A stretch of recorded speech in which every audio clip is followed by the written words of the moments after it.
Today, we will talk about the malaria surveillance. It implies the maintenance of an ongoing watch over the status of malaria in a community. The main purpose of surveillance is to detect the change in trends or distribution of malaria in the community. It provides a basis for measuring the effectiveness of anti-malarial program. And the ultimate objective is prevention and control of malaria in the community. The key element in the National Malarial Control Strategy is the timely collection and examination of blood smear. It involves five things. First, that is fortnightly domiciliary visits. Second, fever treatment reports. Third, blood smear collection is important. Fourth, passive case detection.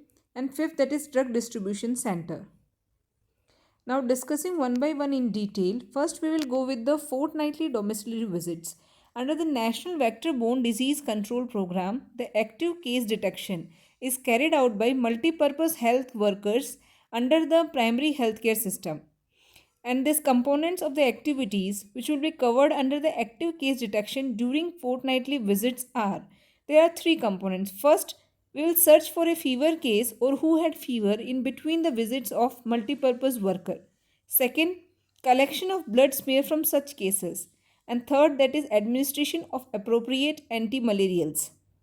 Second point is fever treatment depots.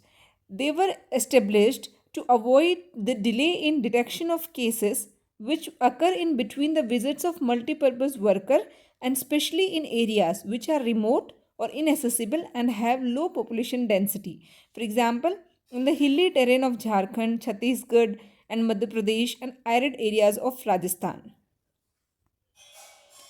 Simultaneously, the FTD holder should be given training for 1 to 2 days at the PHC headquarters in the collection of blood smears, administration of presumptive treatment, integration of the bed nets, promotion of larvivorous fish, etc.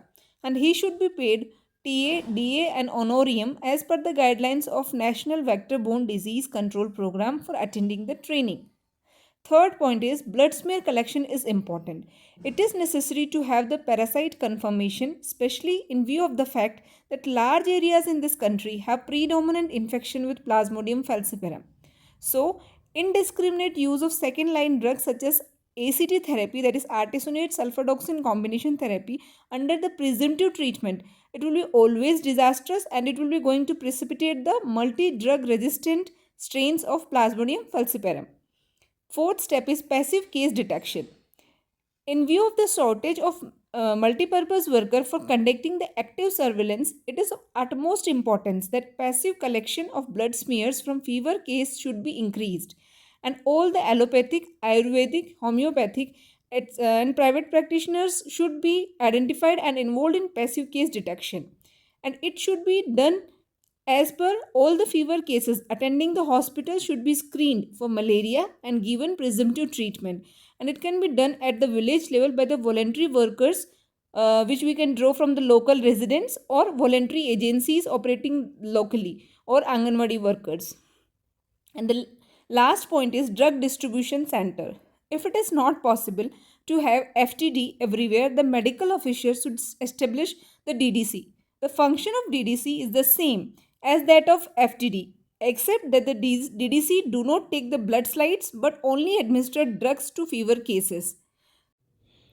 Continuing with the last slide, that is examination of blood smears. The blood smears that are collected by active case detection and passive case detection are to be examined soon. Under the current situation, in most of the places, there is a considerable time lag seen between the collection and examination of blood smears due to inadequate facilities. So, the laboratory for malaria microscopy should be decentralized and brought as near to the community as possible.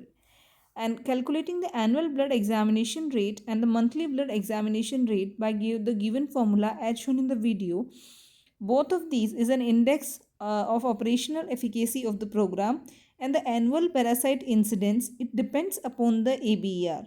And the last thing is slide positivity rate. The slide positivity rate among the blood smears collected through both active and passive surveillance gives a more accurate information on the distribution of malaria infection in the community over a period of time.